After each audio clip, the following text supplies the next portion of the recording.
मुंबईत रात्रीपासून मुसळधार पाऊस पडतो आणि त्याचा परिणाम हा थेट लोकलवरती पाहायला मिळतो आहे। पश्चिम रेल्वे त्याचबरोबर मध्य रेल्वे दोन्ही ठप्प झालेले आहेत आणि सकाळपासून संथ गतीने त्यांचा प्रवास सुरू आहे। तर दुसरीकडे वेस्टर्न एक्सप्रेस हायवे आणि सेंट्रल एक्सप्रेस हायवे या दोन्ही एक्सप्रेस हायवेवरती सुद्धा मोठ्या प्रमाणामध्ये वाहतूक कोंडी पाहायला मिळते आहे। सध्या घाटकोपर सायन परिसरातील ही दृश्य आहेत आणि इथे आपण पाहतो की जवळपास 40 मिनिटाचं हे अंतर असणारं जवळपास 1.5 तासापासून गाड्या ज्या आहेत त्या रस्त्यावरती अडकलेल्या आहेत। रेल्वेवरती परिणाम झाल्यामुळे बरेचसे नोकरदार हे मुंबईतले गाड्यांचा वापर करतायत आणि त्यामुळे हायवेवरती मोठ्या प्रमाणामध्ये वाहतूक कोंडी हे पाहायला मिळते आहे। सध्या पाऊस ओसरला जरी असला तरी मात्र आणखी काही वेळ वाहतूक सुरळीत होण्यासाठी लागू शकतो असं देखील म्हणणं आहे।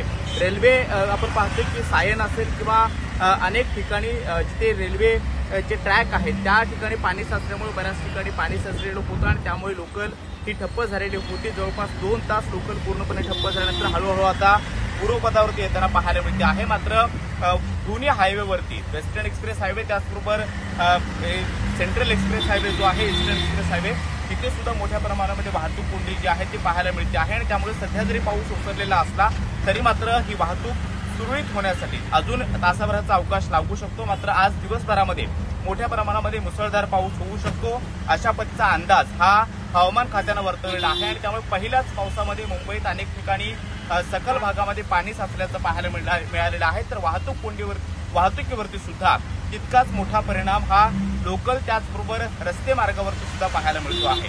कृष्णा सोनारवडकर, टीव्ही मराठी, मुंबई।